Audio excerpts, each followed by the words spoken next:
Bom, então vamos a dar início a esta conferência de encerramento deste importante seminário.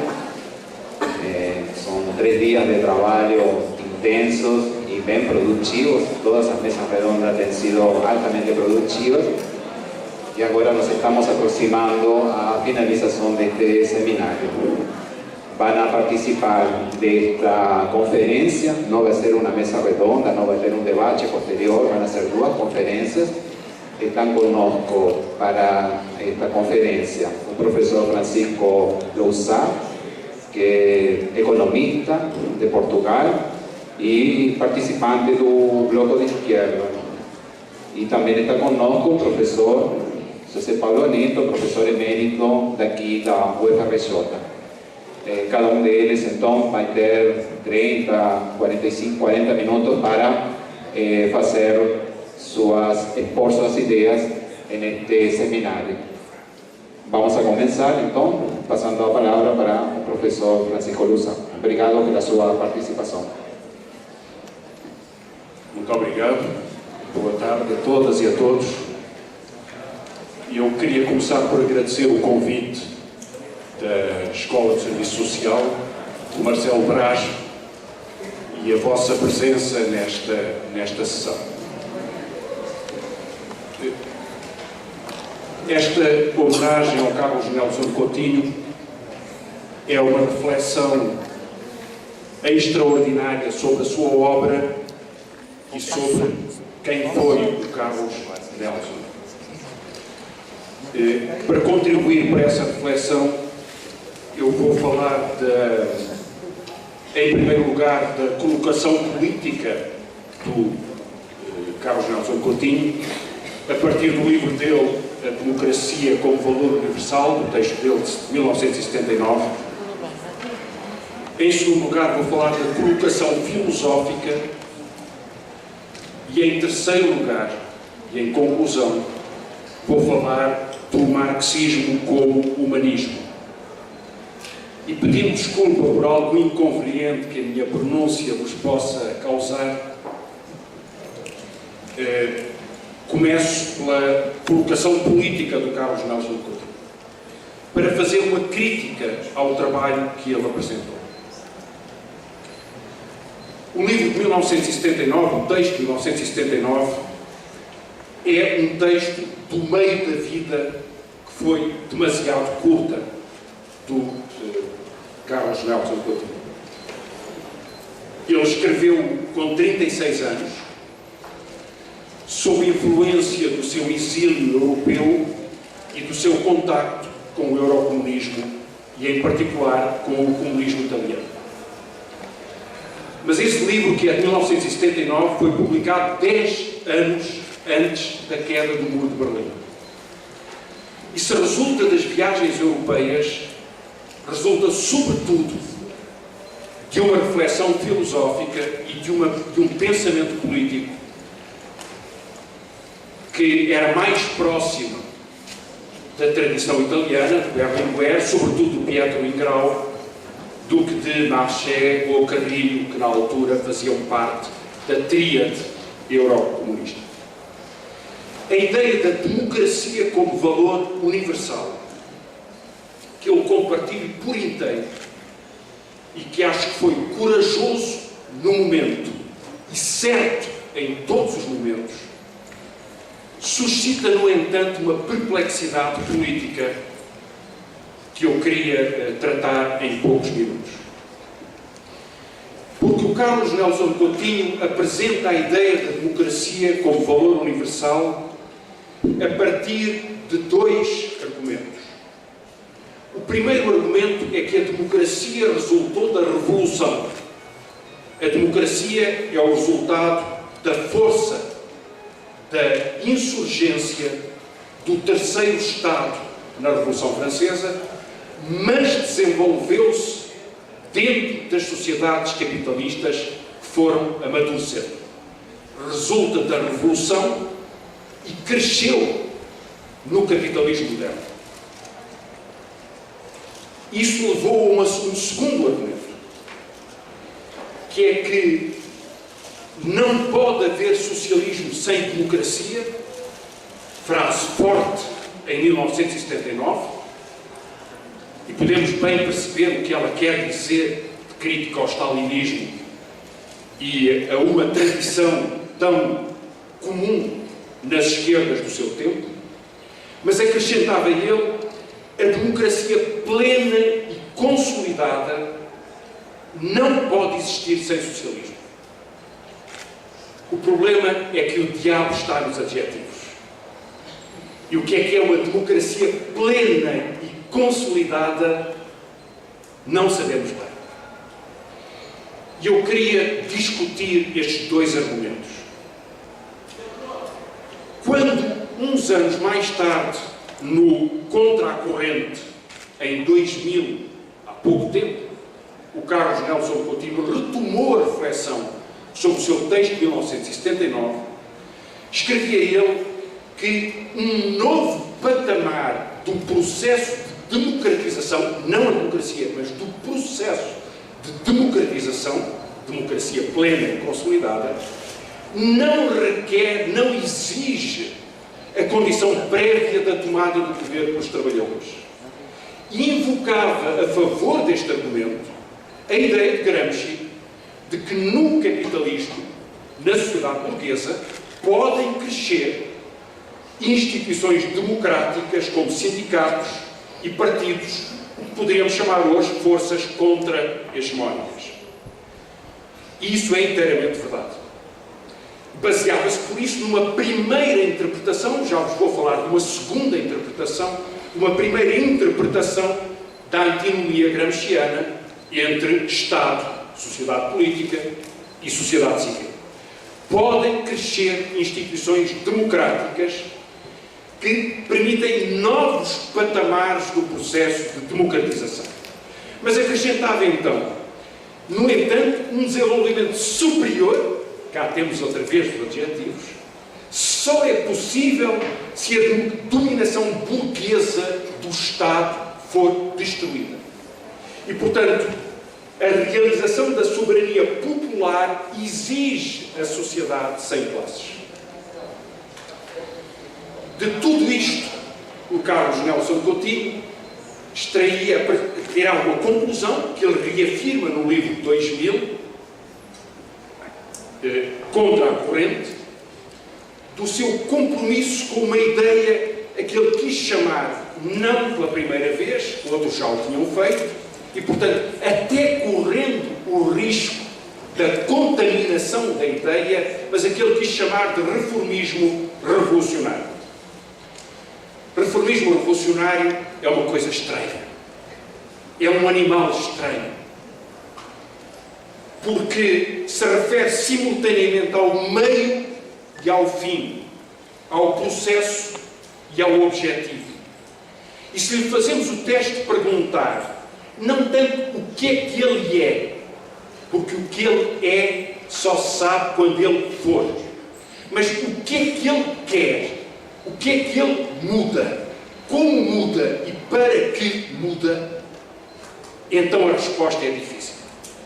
Responde Nelson Coutinho: para aprofundar a democracia, processo de democratização, e superar o capitalismo. Portanto, aprofundar a democracia e superar o capitalismo. Dois passos do mesmo caminho. O caso fica mais estranho, e o Carlos Nelson Coutinho não enjeitaria, creio até que gostaria mesmo, de poder ser discutido e criticado.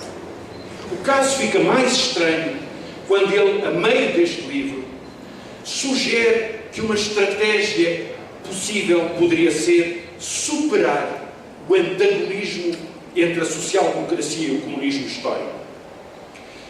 E até sugere mais, em 2000, já havia Tony Blair, que o limite da social-democracia seria não compreender que a burocracia do Estado não é neutra, quer dizer, faz parte da classe dominante. E então a pergunta que eu vos queria deixar nesta primeira parte sobre a colocação política do Carlos Nelson Coutinho, tão paradoxal paradoxal que ela é que resposta é que ela nos traz? Porque se a ideia de superar este antagonismo, uma ideia muito eurocomunista, é uma estratégia e é uma visão da política, então seria paralisia estratégica. E o capitalismo tardio, o capitalismo moderno, aquele que ele percebeu antes de tantos outros, ao propor a democracia como uma forma da luta política da esquerda pelo socialismo, então esse capitalismo tardio tem recursos de coerção, de consentimento e de força que uma estratégia deste tipo não responde. Será então esta a dificuldade de Carlos Nelson do Coutinho? Quero sugerir uma resposta que vocês já conhecem.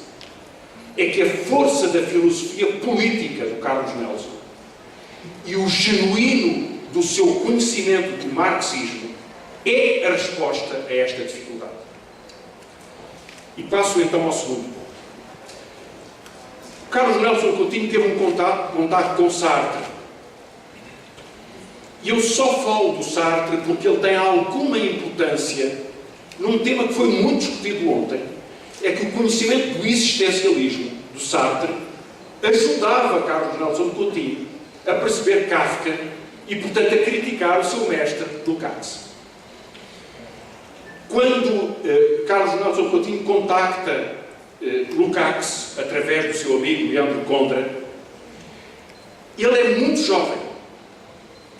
O livro do Lukács foi publicado no Brasil em 1969, com um prefácio do Carlos de 1968.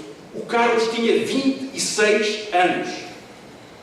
E o prefácio que ele escreve para criticar o seu mestre, o livro Realismo Crítico de hoje é um dos livros mais polémicos do Lukács, mas é também um dos livros mais dramáticos, porque foi escrito em 1957, publicado em Itália, quando o Lukács não podia publicar no seu país, um ano depois da insurreição húngara ter sido destroçada pelos tanques soviéticos. E a apreciação, o tema do debate, como ontem foi lembrado, entre o Carlos e o Lukács, era sobre a apreciação do Kafka e do Proust, sobretudo do Kafka.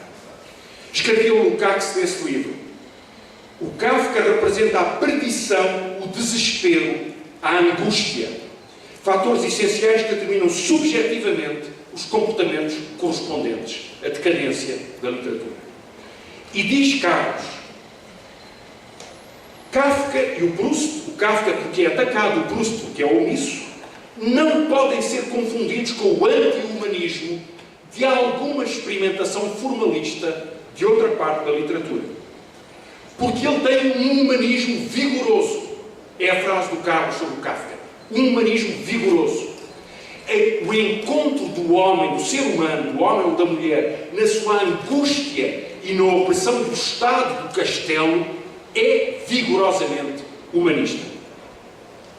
E, portanto, quem responde pela desumanização? Quem responde contra a desumanização? Responde a democracia, porque a cultura é essa democracia, e responde o socialismo, porque o socialismo é uma estratégia para a democracia e para a cultura. E por isso a importância do Gramsci também. No livro que eu vos tenho citado, Contra a Corrente, o Carlos utiliza uma segunda interpretação da antinomia sociedade política-Estado e sociedade civil, do Gramsci. E as duas são contraditórias. Ou é uma, ou é outra.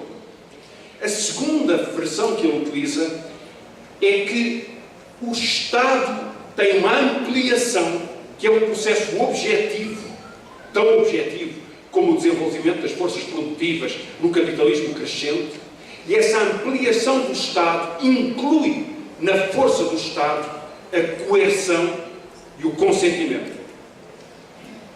Ora, mas se é assim, as instituições da sociedade civil, que eram a base para uma disputa democrática dentro do Estado, são elas próprias a absorvidas pelo Estado, ou algumas delas, absorvidas pelo Estado, e o Estado é mais forte na coerção, porque é capaz de impor consentimento.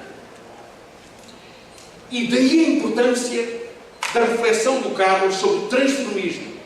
O transformismo é a aceitação da ampliação do Estado, é a desistência da potência democrática de uma sociedade civil autónoma, é, portanto, uma estratégia sem objetivo de mudança.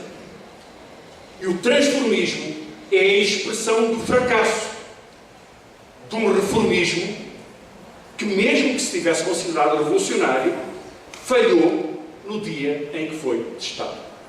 E, portanto, a agência política, o partido e a política que ele representa são tão decisivos por isso mesmo. Isso permite-me chegar à terceira parte desta intervenção. Temos um paradoxo político. Uma estratégia sem horizonte. E a resposta do Carlos é a radicalidade da filosofia. O compromisso de uma filosofia de transformação. É um marxismo porque é democrático, porque é humanista, porque é revolucionário. E a compreensão dessa força da resposta à ampliação do Estado, ao Estado tentacular que coloniza a sociedade civil, absorve as suas instituições, cala o consentimento, é mais uma vez a filosofia. Olhemos então para um texto que foi ontem discutido pela Mavi, que é um texto de 1972, O Estruturalismo e a Miséria da Razão. Mais uma vez, é um livro extraordinário, publicado, o prefácio é publicado, é entregue ao editor, quando o Carlos tem 28 anos. Os que são mais jovens, agarrem o vosso computador.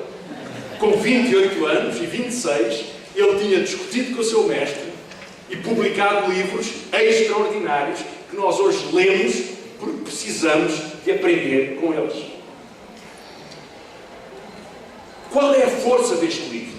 Bom, podemos agarrar o seu significado atual, o pós-modernismo, a ideia do efêmero, da retórica como comunicação, do descentramento do sujeito, da colagem e do pastiche como forma de construção da cultura, da autorreferencialidade do sujeito esvaziado. Em tudo isso, a crítica mantém-se pela força que ela tem. Mas há uma reflexão mais funda que eu queria fazer, porque acho que ela está no livro, e acho que é bom revelá-la ou pensá-la, que é sobre a natureza do anti-humanismo. Ou seja, o que é que o anti-humanismo não consegue ver nos seres humanos?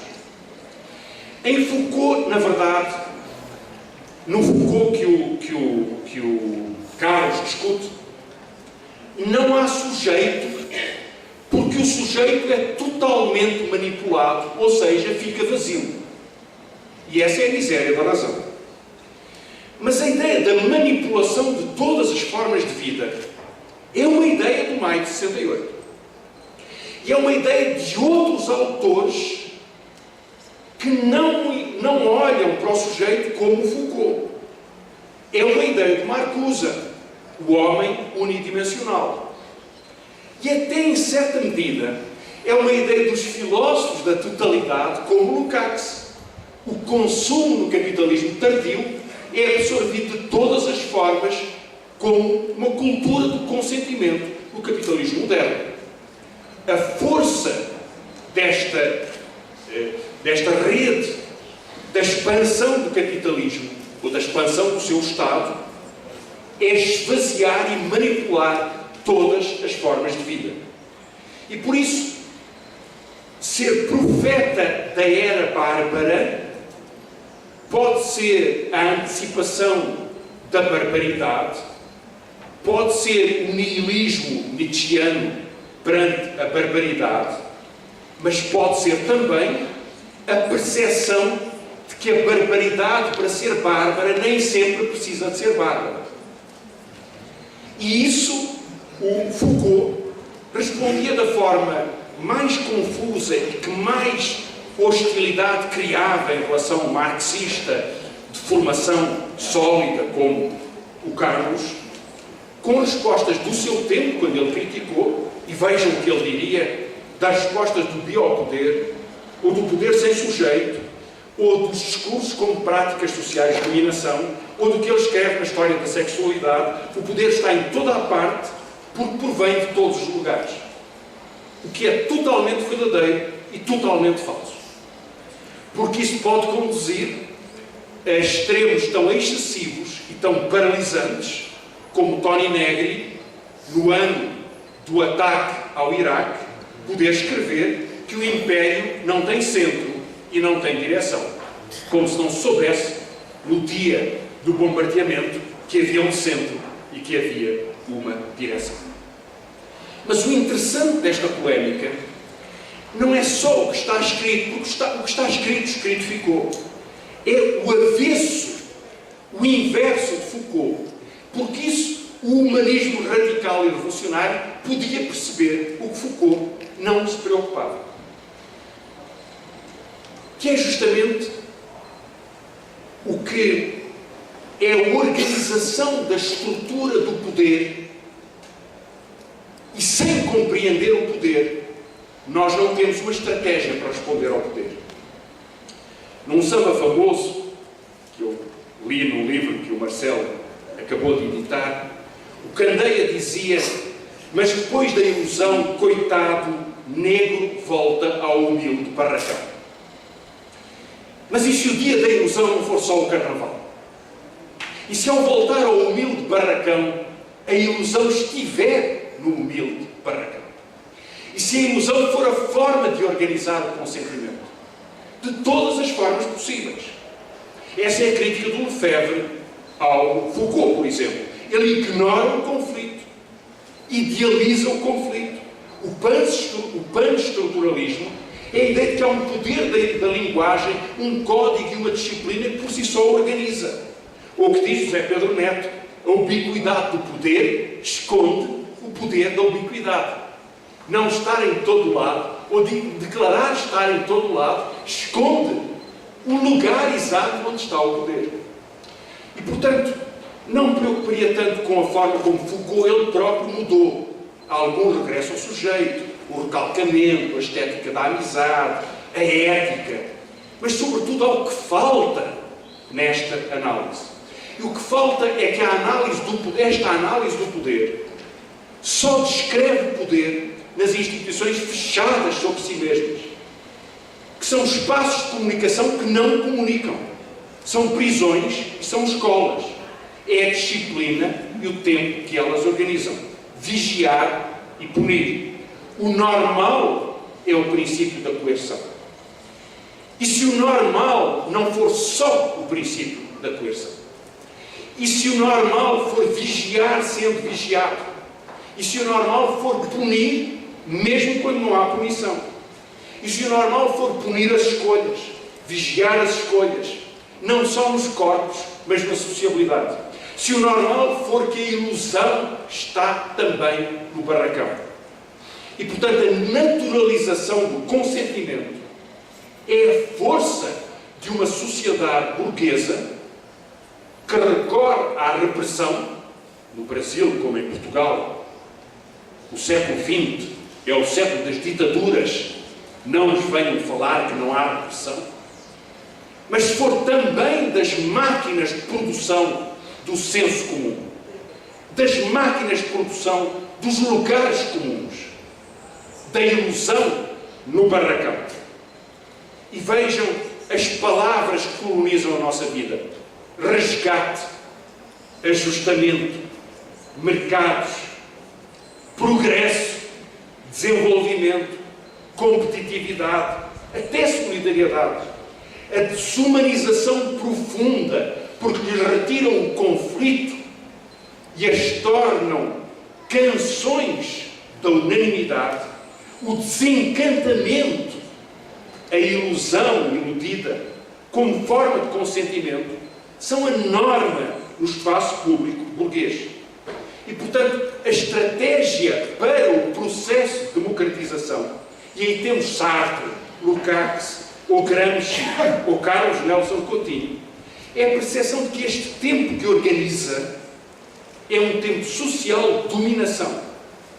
No trabalho, o tempo serial, o tempo disciplinar do trabalho e da produção capitalista. Mas também o tempo disciplinar do espaço público burguês, do lazer, da vida colonizada, da ilusão do carnaval. É, portanto, o tempo do consentimento.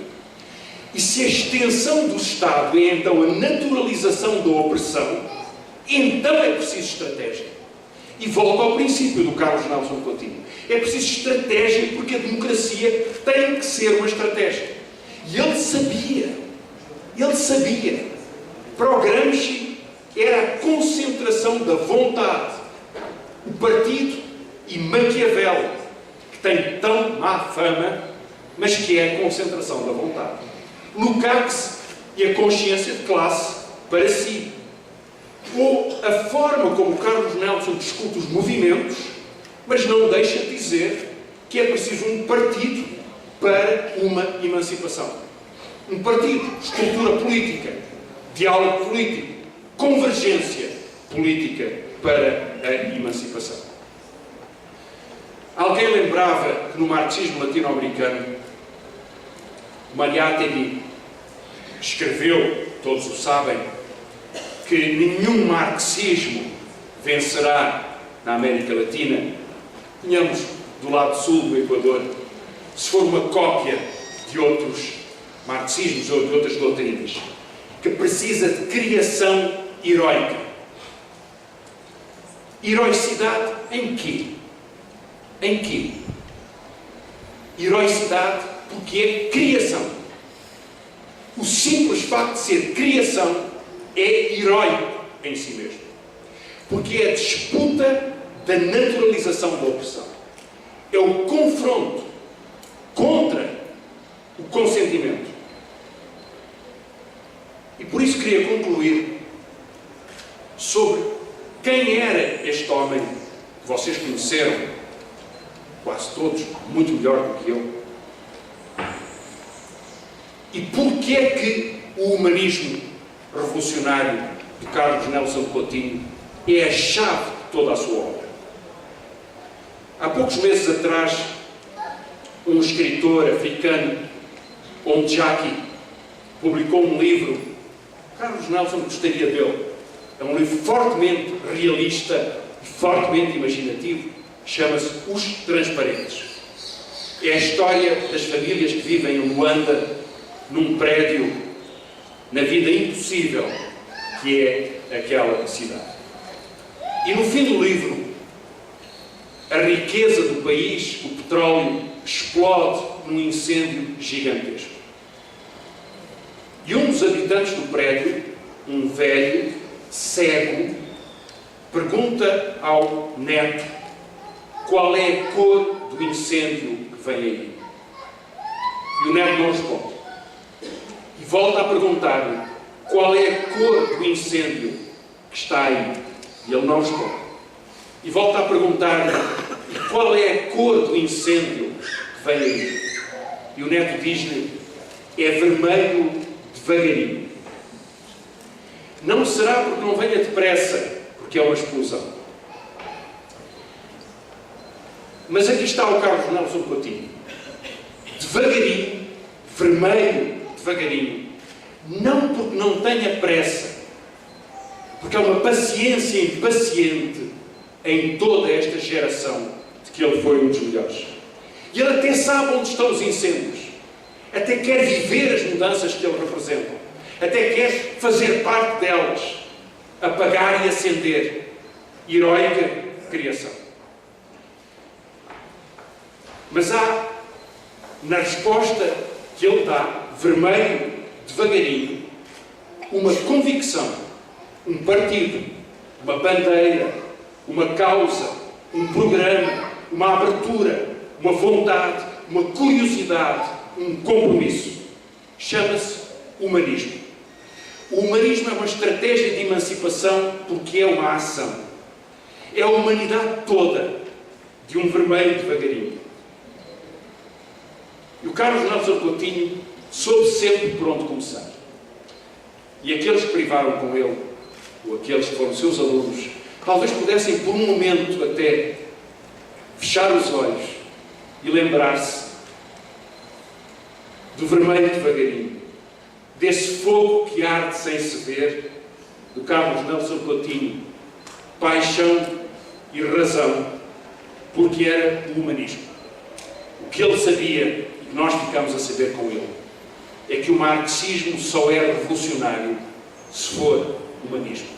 O Carlos Nelson Coutinho, que nós podemos aqui homenagear, era um humanista e por isso um revolucionário.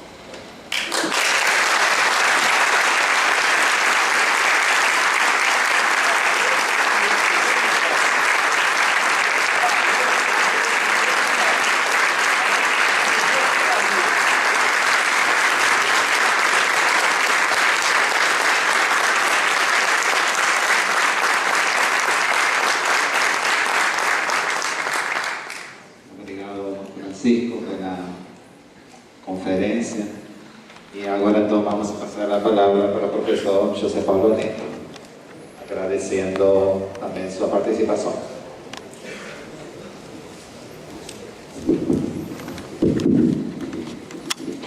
Boa noite a todos.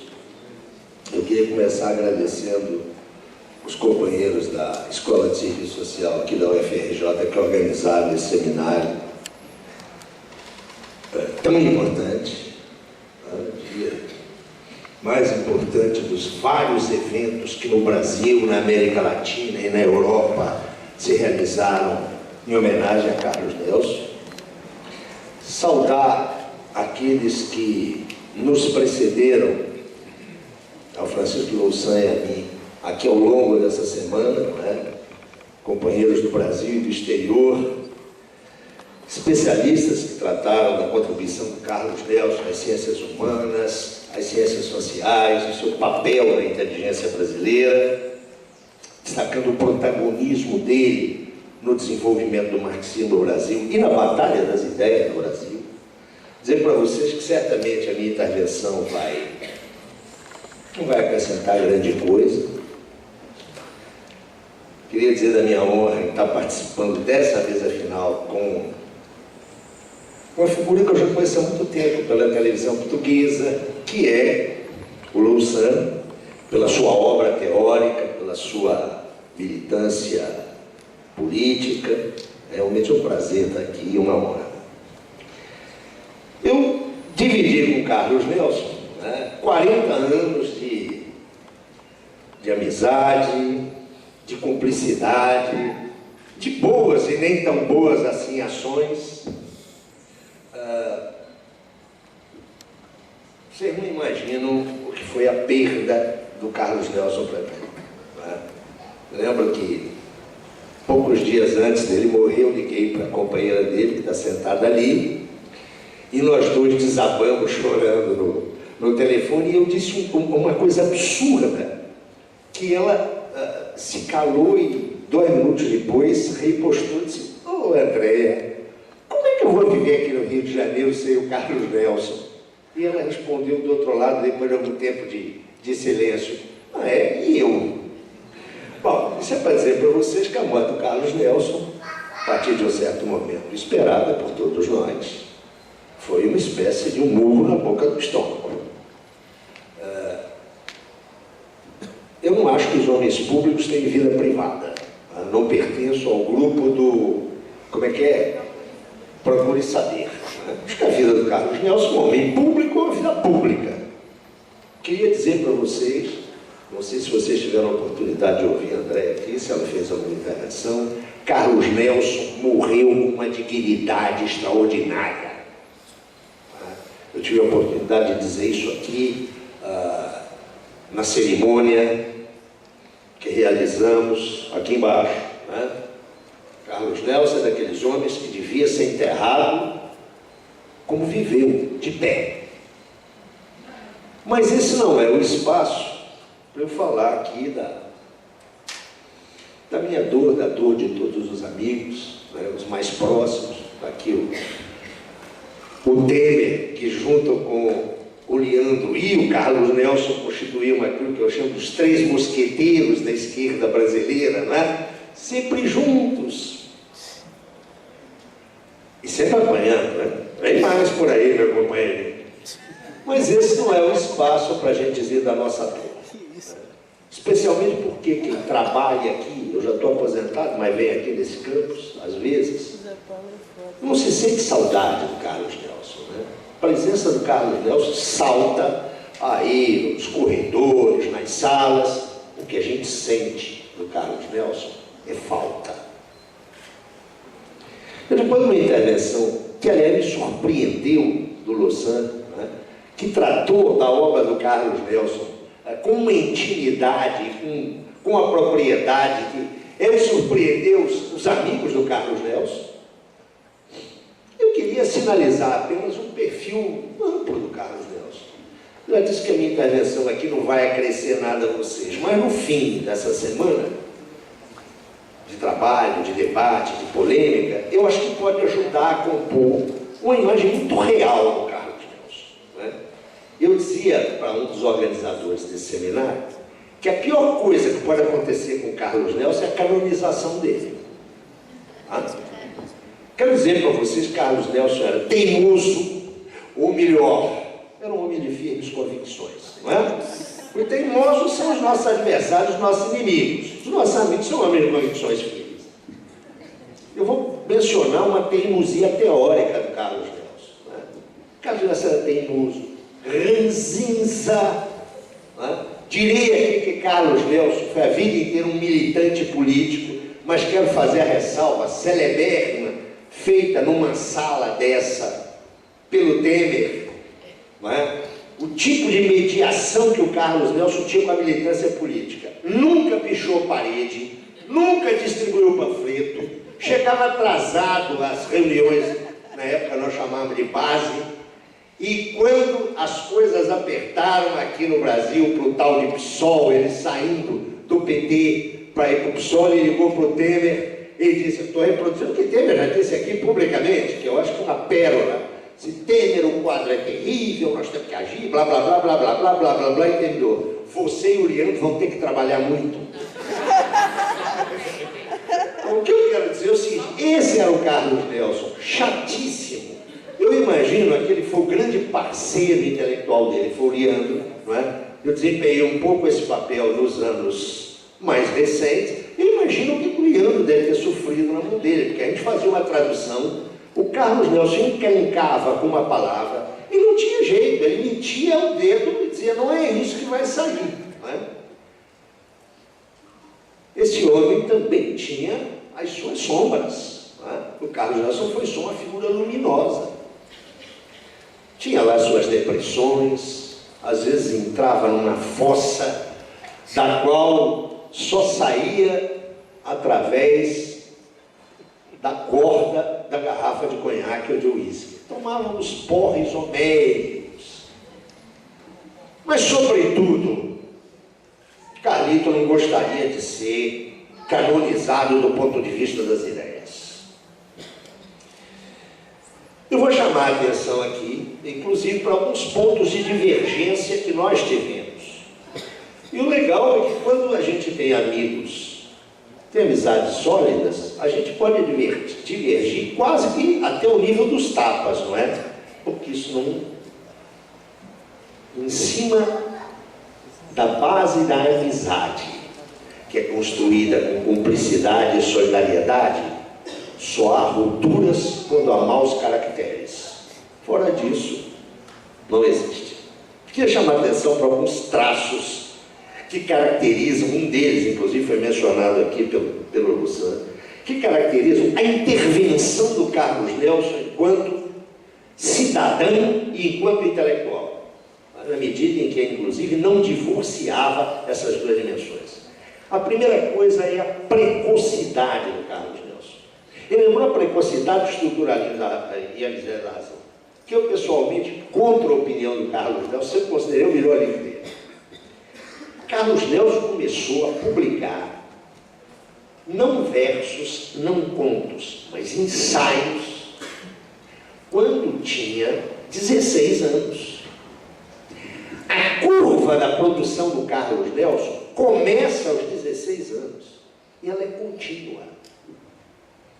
Quando o professor Zé Maria Gomes, está lá na janela, estava preparando o material para fundamentar a sugestão, o pedido da congregação da Escola de Serviço Social para a condição de professor emérito ao Carlos Nelson, ele teve acesso ao currículo do Carlos Nelson. Uma coisa impressionante é a continuidade da produção do Carlos Nelson. O que Carlos Nelson escreveu é para humilhar os professores hoje que dispõem de bolsa produtividade no CNPq. É um rolo compressor. Eu diria que há uma precocidade e, ao mesmo tempo, uma produtividade na carreira intelectual do Carlos Nelson, desmentindo aquele negócio de que baiano é preguiçoso, não é? E que o próprio Carlos Nelson cultivava de maneira muito comodista, não é? Quem privou com o Carlos Nelson sabe que se houvesse revolução na rua às 10 horas da manhã, não podia contar com ele, porque ele dormia às 5 da manhã e acordava a 1 hora da tarde. Então aqui na escola ele dizia, não põe reunião de manhã que eu não venho. Mas por quê? Porque eu estou dormindo. O que ele não explicava é que ele varava as noites estudando. Olha que coisa fantástica. Carlos Nelson era um professor livre-docente que estudava. Estudou a vida inteira. Esse é um caso raríssimo, não é? Então essa produtividade que eu quero chamar a atenção de vocês, para além da sua elaboração ensaística substantiva, ela se verifica num assombroso labor no domínio da tradução. Carlos Nelson traduziu, assinando, ou às vezes sob pseudônimo, mais de 60 títulos. Quero lembrar para vocês que Carlos Nelson morreu antes de fazer 70 anos. Pois bem, esse homem traduziu cerca de 65 livros. Agora, além disso, ele teve uma intervenção na imprensa, em alguns períodos intensíssima. Ele foi resenhista de literatura da revista Visão, lá nos anos 70.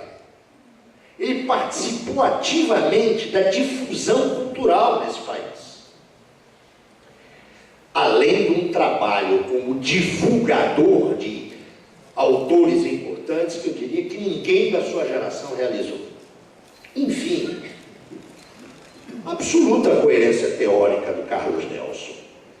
Isso não infirma certas colisões de categorias na evolução da sua obra. Vou me deter nisso adiante. O Carlos Nelson, num tempo em que os intelectuais se reciclam com uma enorme facilidade, se recauchutam e trocam de paradigmas, Carlos Nelson manteve-se coerente ao longo de toda a sua vida. Carlos Nelson foi um marxista. E não foi um marxista acadêmico. Quero chamar a atenção disso. Carlos Nelson não é produto da universidade. Ele aproveitou a universidade, o curso de graduação dele concluído em 1965 na universidade, na época, e ainda hoje, Universidade Federal da Bahia, cursou filosofia, mas que lhe deu um bom conhecimento, como ele mesmo dizia, de filosofia da Idade Média. Não é? Filosofia moderna passava, como gostam de dizer os portugueses, a leste. Se estudou por conta própria, teve a escola do Partido Comunista. Foi talvez das melhores escolas desse país naquela época. Carlos Nelson fez-se intelectual por si mesmo. Quando ele entra na universidade, ele não entra para honrar-se com a universidade, mas para honrar a universidade. E esse elemento de coerência, Carlos Nelson, com as limitações da militância política que eu já mencionei aqui, mas Carlos Nelson carregou no seu cerca de 20 anos de PCB, em torno de uma década no PT, e quando o PT começou a virar essa coisa que está aí hoje, não é? Ele e outros companheiros tiveram a dignidade de entrar naquilo que era uma aventura, fundar um partido, não é? Sobretudo muitos intelectuais. Imaginava como é que deviam ser as reuniões Temer, organizadoras com aquela massa proletária que vocês tinham. Um período muito interessante porque eu estava sem partido, né? Quando o PCB se transformou em PPS, eu tenho vergonha na cara, né? E fui cuidar da vida. Mas estava órfão de partido. Eu dei uma vacilada naquele instante, né? Quem é amigo do Temer resiste ao Temer? É possível, né? É possível. Mas o Carlito disse, não entra não. Teu lugar é um partido marxista-leninista. É lá que é teu lugar. Vai para lá. Eu sempre atendi as boas recomendações do Carlos Nelson. Então eu queria chamar a atenção para isso. A precocidade, a produtividade e a coerência teórica do Carlos Nelson. E tudo isso com algo que me assombrou. Que eu penso que é muito raro em intelectuais da geração do Carlos Nelson. E sobretudo em intelectuais que não estão fazendo carreira na universidade. A organização da produção do Carlos Nelson. Quero dizer para vocês que tem-se a ideia do intelectual que está produzindo e não sabe exatamente onde é que está a original do texto dele. Carlos Nelson começou a trabalhar com computador no finalzinho dos anos 80. Quanto ao estruturalismo e a miséria da razão, tem uma história que eu até conto num pós-fácil que eu escrevi. Ele datilografou um livro. Levou para a civilização. Civilização e paz e terra naquele momento era a mesma coisa. O Moacir Félix, que era o editor, pegou. Mandou para a gráfica. A polícia foi lá e apreendeu na gráfica. E o Carlos Nelson tinha cópia. Ele reconstruiu o livro. É isso. Ele reconstruiu o texto. Imagine o que é isso. Pois bem, esse homem que só teve computador no final dos anos 80, tinha registrada toda a produção dele. Não apenas registrada. Ele tinha os materiais publicados em ângulos, uma revista baiana de 1959, ele os tinha. A companheira dele, Andréia, né, que está junto com a filha Natália, são, digamos assim, os testamenteiros literários do Carlos Nelson, só há um material inédito do Carlos Nelson, só um. É um livro que ele começou sobre pressão dos amigos, uma breve história da filosofia, que ele não concluiu, que eu suponho, conforme o andamento das negociações com a família, deve ser publicado no ano que vem. É um livro, breve história da filosofia, cuja parte ele concluiu até o iluminismo e um pouco da filosofia clássica alemã. Daí para frente ele deixou apenas esboçado. Mas salvo isso, toda a elaboração ensaística do Carlos Nelson estava vinculada a determinados objetos que davam unidade aos seus livros de ensaio. Porque Carlos Nelson foi, antes de tudo, um ensaísta. É isso que Carlos Nelson foi ao longo da vida. Não há, no conjunto da obra do Carlos Nelson, nenhum volume, são 14 volumes, inclusive contando aqueles editados no exterior, não há um único volume que tenha um caráter formalmente orgânico. São sempre ensaios. A organicidade é temática, é interna, percorre os ensaios.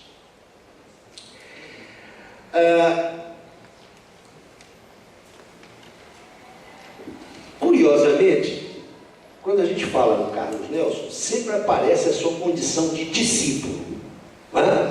Carlos Nelson foi o mais importante discípulo brasileiro de Lukács. Carlos Nelson foi, na sua geração, o mais importante discípulo de Gramsci. Essas formulações são verdadeiras. Ou seja, nos anos 60, Não foi Carlos Nelson quem introduziu Lucati no Brasil, foi Leandro. Já havia outras pessoas remetendo-se a Gramsci. Entretanto, Carlos Nelson foi aquele que empreendeu um trabalho de divulgação. E vamos nos entender por essa divulgação. Ele traduziu, organizou antologias desses autores e também produziu ensaios divulgando as ideias desses autores. Então é mais ou menos indiscutível que Carlos Nelson tem um lugar pioneiro de divulgação, juntamente com Leandro Conde, de Lucati e de Gramsci. Mas é preciso tomar cuidado com essa formulação, porque pode dar uma ideia que me parece inteiramente falseada da relação que Carlos Nelson tinha com esses dois autores. Eu tomei referido a esses dois, porque não há dúvida nenhuma de que se alguns outros autores tiveram incidências na formação e no desenvolvimento do Carlos Nelson, não é? Dois deles foram citados aqui pelo Louçã. Sartre teve um peso muito importante, tanto nos primeiros escritos de Carlos Nelson, quanto na maturidade do Carlos Nelson. Eu me recordo quando saiu o primeiro volume em francês, O Idiota da Família, um catatal de 500 páginas. Uma semana depois, aqui no Rio, o Carlos Nelson já estava lendo. Disse, caramba, você está voltando para Sartre, eu tenho que saber o que Sartre pensa. Tirante, autores que influíram sobre ele, e esses dois, também Marcuse, não é? Ele traduziu Marcuse. Na verdade, as matrizes intelectuais de Carlos Nelson estão no Gramsci e no Lucati. Mas como é que Carlos Nelson trabalhou esses autores? Muito além da sua divulgação. Não é? Carlos Nelson foi um discípulo com enorme autonomia. Enorme autonomia. Eu vou lembrar. Essa criatividade do Carlos Nelson comparece no primeiro livro dele, que é Literatura e Humanismo. Esse livro é exemplar, né? Escrito quando ele tinha 23 anos, reunindo ensaios de um período até um pouco anterior, mas que ele revisou.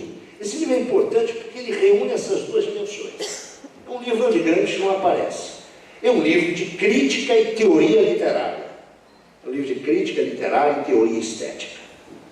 Neste livro, nós temos claramente expressadas a faceta divulgadora do Carlos Nelson e a faceta simultaneamente criativa. Para mim é coisa muito simples. Se vocês tiverem esse livro em mãos, hoje esse livro é uma raridade, não é? Que levou até um amigo nosso, crítico, cuspiano, a dizer que aquilo ali eram galetos ao primo canto da crítica literária brasileira. Ali há um Lucati que pela voz do Carlos Nelson expressa a categoria do realismo. Naquela visão, foi rapidamente tangenciada aqui pelo Louçã, é um realismo pesadão no Lucati. Mas ao mesmo tempo, quando faz a análise dos romances do Graciliano Ramos, Carlos Nelson tem a sensibilidade de ver naquela obra, que recorre inclusive a formas claramente estilísticas do romance do século XX, que o Lucati tinha resistências. Eu me refiro fundamentalmente à leitura que o Carlos Nelson faz de Angústia. Ele tem a percepção do profundo realismo de Angústia. Então, note, trata-se de um discípulo que vai muito além da posição subalterna em face do mestre. Eu diria que isso vai aparecer claramente quando eu falar no Carlos Nelson filósofo, na observação e na utilização da categoria da miséria da razão, né? Que não está em Lucati, que é uma categoria criada pelo Carlos Nelson, porque estava insatisfeito com a categoria de destruição da razão. A mesma coisa a gente vê com relação a Gramsci. Não é? Nesse caso, eu queria dizer que deve a Carlos Nelson, eu não pude comparecer pelas razões mais ou menos óbvias, né? as sessões anteriores desse seminário, mas eu suponho que o Guido Ligori tenha dito isso, não é? A edição que o Carlos Nelson coordenou, traduziu, foi um grande organizador, né? A edição dos cadernos, dos escritos políticos e das cartas do Cássio. A edição brasileira é indiscutivelmente, depois da edição do Gerratana, a melhor edição em língua latina. É uma edição paradigmática e grande. Então transcende as fronteiras aqui do Pindorama. É por isso que Carlos Nelson tem um papel criativo e inovador, seja na crítica literária brasileira, os seus trabalhos sobre Graciliano Ramos e aquele belíssimo ensaio sobre Lima Barreto fazem parte hoje de qualquer antologia acerca da fortuna crítica desses nossos dois autores. E interessantíssimo, para que autores ele dirigiu o olhar, não é? Aqueles autores onde o nacional popular, eu voltarei a isso em seguida, atinge o nível da classicidade. No caso do Gramsci, me parece inteiramente importante dizer que Carlito não apenas divulgou, ainda que numa edição monumental, a obra de Gramsci. Ele utiliza a chave heurística, por exemplo, da evolução passiva, como um instrumento para ler o Brasil. Podemos ter discordâncias disso, hein? Eu tenho. Mas eu quero dizer que ele foi aquele que mais coerentemente pensou o Brasil a partir de Gramsci. Eu quero lembrar rapidamente as grandes polêmicas do Carlos Nelson. Porque aquele homem absolutamente liano, né? Carlos Nelson, a maioria de vocês conheceu ainda que de forma pública, né? Carlos Nelson era incapaz de uma grosseria, era um homem de uma gentileza, né? Eu às vezes com ele me senti um brucutu, né? Materialista com o porrete que não era nem de pedra polida. Mas esse homem tinha uma coragem intelectual. Ao longo dos meus 65 anos, eu constatei poucas vezes na minha vida. Carlos Nelson protagonizou algumas polêmicas nesse país, da maior importância. No imediato pós-64, Carlos Nelson pôs em debate os dois equívocos que lavravam importantes intelectuais brasileiros.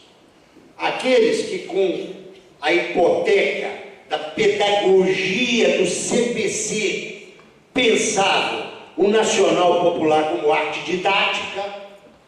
Estou pensando numa figura que foi já falecida, foi muito importante e às vezes nós esquecemos, seja no debate da cultura popular nos anos 60, quanto na teoria política desse país. Eu me refiro a Carlos Estevão Martins, né? Que na época que estava na Uni, e ele foi o teórico do CPC, ele só assinava Carlos Estevão Martins. Tem muita gente que não sabe que o Carlos Estevão Martins é o Carlos Estevão. Pois bem, aquele resto de cultura pedagógica, da arte como pedagogia, né? A peça do Vianinha que vocês certamente já viram, a mais-valia vai acabar, seu Edgar. O contraponto a isso, não é? Era aquele cosmopolitismo absolutamente delirante dos irmãos Campos, lá em São Paulo, do concretismo, que o Otto Maria Cardoso chamava de concretinismo. Não é? Carlos Nelson, no imediato pós-64, é que vai utilizar a categoria de nacional popular como uma alternativa contra a arte pedagógica, a arte didática, e esse cosmopolitismo só adequado aos eleitos e aos iniciantes. Em seguida, veio a discussão do estruturalismo da miséria da razão. Isso foi tematizado pelo Lossano, não vou entrar nesses detalhes, porque acho que a intervenção dele foi suficiente. Quero lembrar para vocês o seguinte, eu estava na universidade, né, na segunda metade dos anos 60, era estudante. Vocês não sabem o que foi o vírus do estruturalismo. Você tem ideia havia estrutura debaixo da cama. Pouquíssimos intelectuais brasileiros bateram de frente na guerra. Hoje parece que o estruturalismo, no que teve de ressoante, de moda, está inteiramente enterrado. Ninguém mais fala nele. Eu quero lembrar que só 2 autores peitaram a maré montante do estruturalismo no Brasil. E não eram autores quaisquer. Um já era um renomado filósofo da USP. Eu me refiro ao Gianotti, ao Zé Arthur Gianotti. O Gianotti peitou a maré estruturalista. O outro escreveu um livro na cadeia. Nada mais, nada menos do que Caio Prado Júnior. Pois bem, é Carlos Nelson que vai pegar o touro pelo chifre. O que pouca gente sabe é que, concluído o estruturalismo e a miséria da razão, ele foi oferecido a várias editoras antes de parar na Paz e Terra. Naquele momento, a Paz e Terra estava com inúmeras dificuldades políticas. Uma das editoras que se recusou foi a Voz. Também é bom lembrar que o Carlos Nelson participou naquela polêmica que poucos ainda se recordam, mas foi absolutamente importante. Na segunda metade dos anos 70, a polêmica de se as ideias estão no lugar ou não, deflagrada por um belíssimo artigo, como sempre um artigo seminal do Roberto Schwartz, que deu uma pauleira na cultura brasileira. Carlos Nelson participou com uma posição única naquele debate. E é curioso que ele já estava no exílio. Ele escreveu aquele texto que saiu, salvo erro, em Escrita, uma revista que depois vai se transformar em Escrita Ensaio, ou vice-versa, era ensaio, mas ele chamava-se Ensaio, que é um texto de intervenção cultural da maior importância. Agora, é claro que a grande intervenção polêmica do Carlos Nelson foi a democracia como valor universal. Eu acho esse ensaio, isso rendeu discussões nossas até pouco antes do falecimento do Carlos Nelson. Eu acho que esse ensaio é paradoxal. Eu acho que todos nós concordamos em que esse ensaio abre um debate novo na esquerda brasileira. Não é apenas entre os comunistas ou entre os marxistas. É um debate novo na esquerda brasileira. Acho que isso aí é límpido. Ninguém tira do Carlos Nelson esse mérito de ter posto uma bela carga de dinamite no patrimônio da esquerda. Agora, eu acho esse ensaio muito complicado. Muito complicado. Logo em seguida eu publiquei um texto, e as nossas polêmicas eram muito gentis, onde eu elogio o ensaio dele, mas armo um esquema teórico diferente. Eu acho que esse ensaio é complicado, muito complicado, porque ele não marca que a relação que pode, pela democracia, conduzir ao socialismo é uma relação que implica rupturas. A questão da ruptura política não comparece nesse ensaio. Não comparece. Ele ficava muito irritado quando eu dizia, Carlito, o que está ali é o seguinte: classe operária vai todo mês lá no banco da política e deposita uma cota de democracia. Ao cabo de algum tempo ela vai lá e tira, com correção monetária ou socialista. Evidente, e eu acho que isso tem um pouco de teimosia do Carlos Nelson, ele jamais fez qualquer tipo de autocrítica com relação a esse artigo. Jamais. Ele morreu sustentando a correção desse texto. Eu penso que ele fez, sim, uma autocrítica séria. É quando ele, sob a direta influência do Lukács, estávamos juntos quando nós tomamos conhecimento daquilo, um texto que ficou escondido durante 10 anos, que é a análise que o Lukács faz a partir da situação da Tchecoslováquia, ele faz da condição do chamado socialismo real, ele não usa esse termo, quando o Lukács fala em processo de democratização. O Carlito disse isso em várias entrevistas. Não, a única coisa que eu mexeria é que eu não diria que a democracia é um valor universal. Eu adequaria dizendo a democratização é um valor universal. Tudo bem, mas se trata de duas coisas diferentes, não é a mesma coisa. Mas não há dúvida nenhuma do caráter seminal desse ensaio. Posso discordar desse ensaio, mas esse ensaio desfechou uma polêmica da esquerda brasileira que se deve ao trabalho do Carlos Nelson. Mas ele também tem uma outra tese, não é? Que eu queria chamar a atenção de vocês. E essa nós nunca discutimos. Porque ele reagiu tão mal à observação que eu fiz a ele, que aí eu achei que a melhor não era discutir. Isso tem a ver com o trato que ele faz da revolução pelo alto, da revolução passiva, etc. Ele pensa, acho que esse é um outro ponto de debate, onde a intervenção do Carlos Nelson foi absolutamente fecunda, quando ele pensa a evolução política do Brasil. Eu sei que aqui há vários ex-alunos do Carlos Nelson. Os ex-alunos do Carlos Nelson gostavam muito dos cursos que ele ministrava na pós. E adoravam especialmente o curso de teoria política dele. Eu quero lembrar para vocês, Carlos Nelson estudava, viu? Vocês podem acreditar, mas ele era um chefe que estudava. Ele dava também um curso de formação social, não sei se era social e político, social do Brasil. Ele dava poucas vezes esse curso.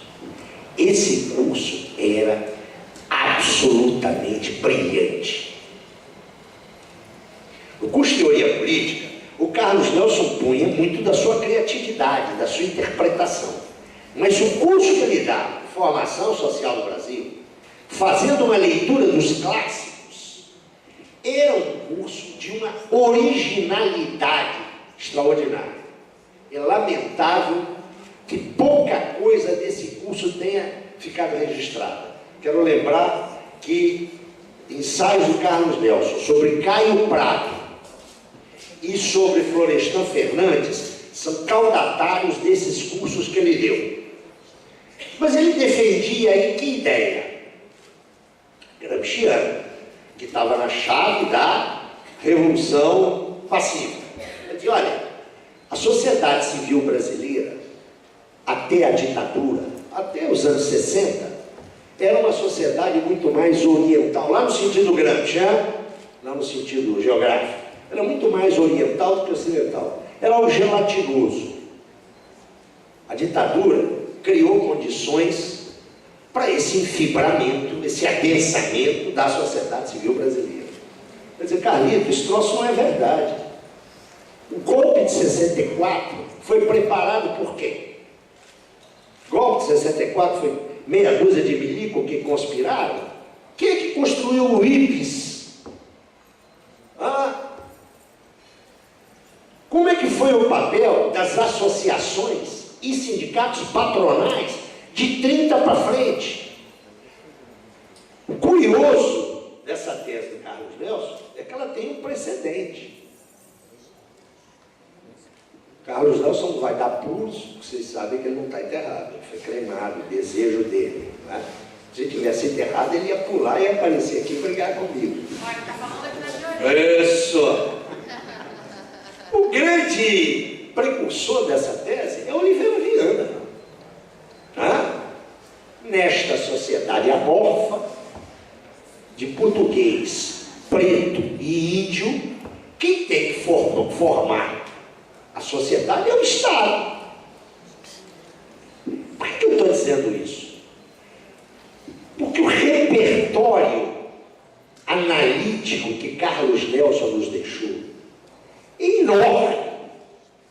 Enorme. Mas ele não pode ser canonizado. Eu já quero terminar dizendo duas palavrinhas acerca de há dois Carlos Nelson. Um Carlos Nelson crítico literário, lucasiano, e um Carlos Nelson vinculado a uma teoria política gramsciana. Eu estou dizendo isso porque algumas pessoas que leram o meu ensaio no livro organizado pelo Marcelo, e disseram, acho que você divide a dois Carlos Nelson. Eu não penso isso não. Eu acho que há, não uma identidade, mas há uma unidade amarrada na obra do Carlos Nelson. E eu quero dizer aqui que eu me refiro com a maior tranquilidade à obra do Carlos Nelson. Eu não me refiro aos livros do Carlos Nelson. Carlos Nelson nos legou uma obra. Nos legou não um conjunto de ensaios. Nos legou uma interpretação, direi, do Brasil e sua cultura. É mais ou menos conhecido que, até a entrada dos anos 70, Carlos Nelson era um crítico literário. É obrigado ao exílio. Tem experiência europeia. De início, Luciano, ele não tinha a menor simpatia pelo eurocomunismo. O período que viveu na Itália, parte do período que viveu na Itália, eu estava lá com ele. Bom, quanto ao Carrilho, ele tinha um soberano desprezo pelo Carrilho. Quanto ao Marché, a gente viu o Marché na televisão dizendo, você compra uma geladeira usada desse homem? A primeira reação dele ao Berlinguer foi muito ruim. Curiosamente, foi muito ruim. Ele só foi tratar bem o Berlinguer, olha que coisa curiosa, no período da França.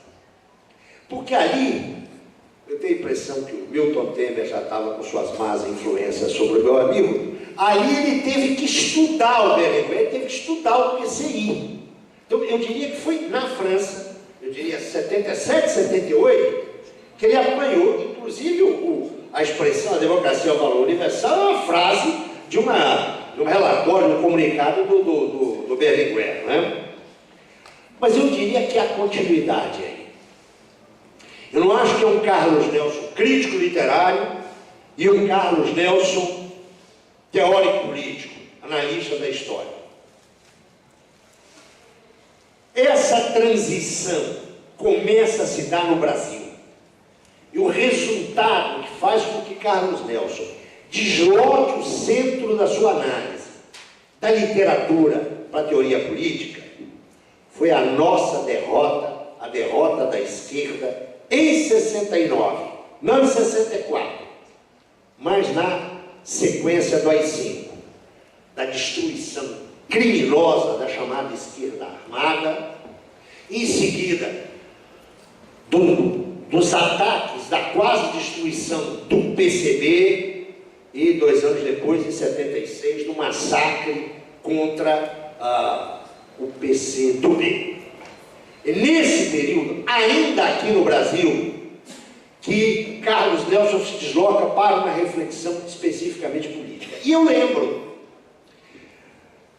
Carlos Nelson vai enfrentar a discussão política se contrapondo a alguém que depois ficaria muito famoso, né? Que é o professor Fernando Henrique Cardoso, que em 72 publica um ensaio célebre chamado O Modelo Político Brasileiro. Olha, o nosso companheiro ex-presidente da República, príncipe da sociologia brasileira, caracterizava aquela ditadura, né, terrorista, ditadura do grande capital, como um regime autoritário. Lembra que Carlos Nelson dava tiros com relação a isso.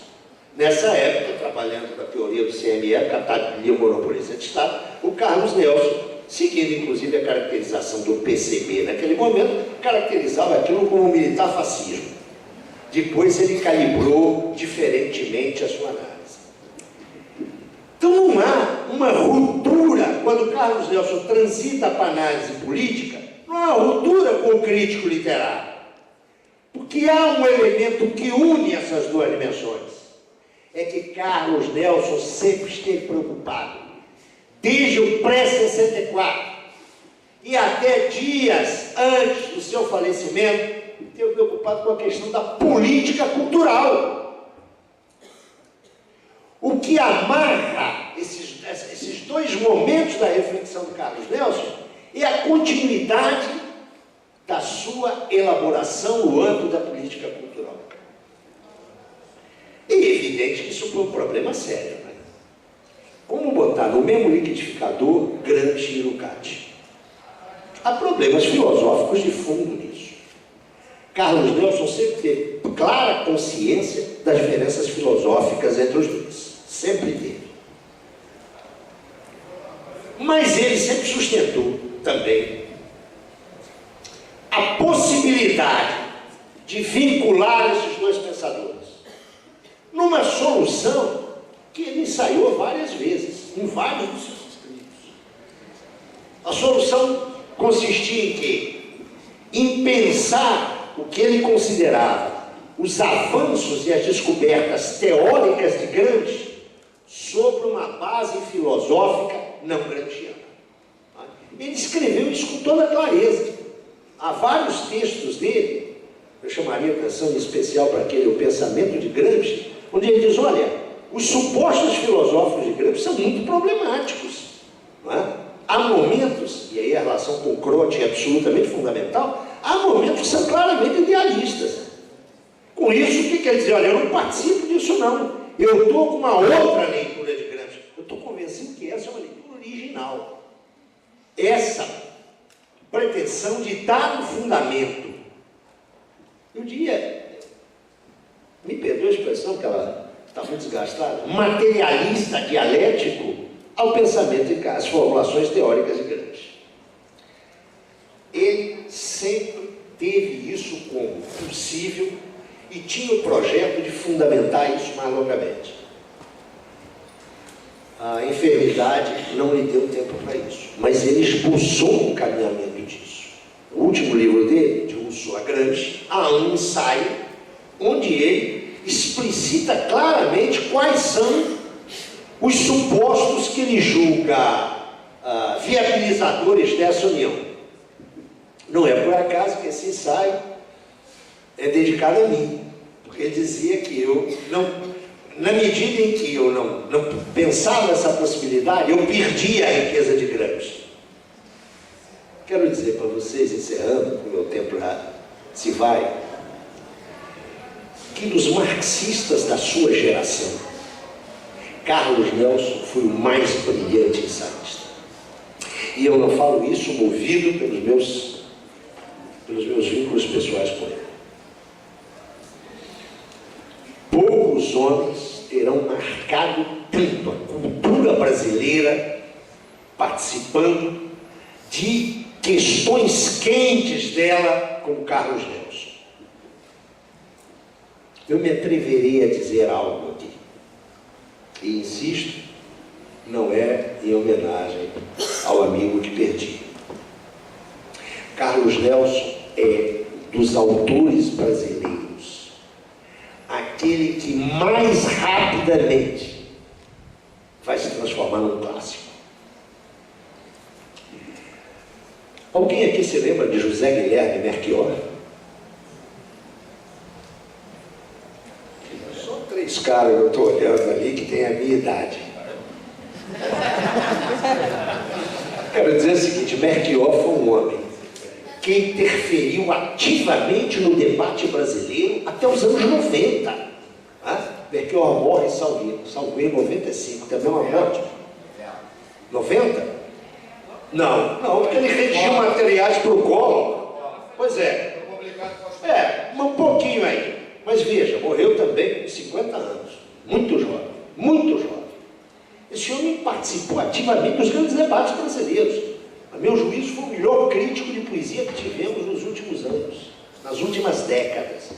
Hoje, eu olho para a garotada, Melchior, a gente sabe quem foi Melchior, o que, aliás, é uma brutal injustiça, diga-se de passagem. Eu estou citando o caso de Melchior, podia citar outros. Quero dizer que com Carlos Nelson vai acontecer isso. E não vai acontecer isso, não é pelo magistério do Carlos Nelson, pelo fato dele ter estado 25 anos na universidade. É porque Carlos Nelson foi um ensaísta que soube comunicar-se com o público jovem de uma maneira que é assombrosa. Você vê um leitor do Carlos Nelson hoje, né? Posso falar essa cadeira, porque parei de dar aula na universidade, mas estou dando aula aí em curso para movimento Só não estou dando curso porque não me convidaram para os black box, porque senão a garotada lê o Carlos Nelson e entende. Estabelece uma relação empática. Agora, eu não acho que é por essa facilidade que ele vai se tornar um clássico. Ele vai se tornar um clássico, porque clássico é aquele não que nos dá soluções, mas nos ensina como pensar os problemas significativos. Carlos Nelson fez isso ao longo da vida dele. Não há um texto do Carlos Nelson que se relacione a uma questão histórica e socialmente insignificante. Quero terminar fazendo referência a um pensador que era muito querido de nós dois, do Carlos Nelson e de mim. Está aqui a companheira dele a se lembrar que todo ano, quando nós tomamos um pó de fim de ano, ela diz assim: esse ano nós vamos visitar o professor fulano de tal. E acabamos deixando o velho morrer 4 anos antes sem visitar, porque não cumpríamos nunca as nossas próprias promessas. Eu sei da história de um rapaz que veio do interior, no ano da graça de Nosso Senhor Jesus Cristo, 1966, aqui no Rio de Janeiro, e conseguiu uma conversa com o historiador que ele mais admirava, que era Nelson Werneck Sodré. O general recebeu ali no apartamento dele, ali na rua Dona Mariana, e não sabia de que veio o rapaz, serviu uma dose de martini ou de cinzano, que era o que ele tinha em casa, falou sobre o tempo, falou sobre a ditadura, e o tempo foi passando e o general foi ficando incomodado, até que olhou para o rapaz e disse: escuta, meu filho, você veio aqui fazer o quê? E o rapaz disse para ele: olha, eu quero saber aqui o que eu tenho que fazer para ser intelectual, porque eu estudo muito, porque eu sou intelectual. E o general deu-lhe uma resposta fantástica. Ele disse: olha, meu filho, preciso de estudo, preciso de trabalho coletivo, mas precisa de uma coisa: precisa saber distinguir o essencial do acessório. O Carlos Nelson foi o grande pensador brasileiro que, com mais de 40 anos de batalha na escritura, sempre soube distinguir o essencial do secundário. É isso que faz com que a gente não sinta saudade e nem vá canonizar o Carlos Nelson. Porque ele está aqui, presente. Ele faz falta. Homens raros fazem falta. Muito obrigado.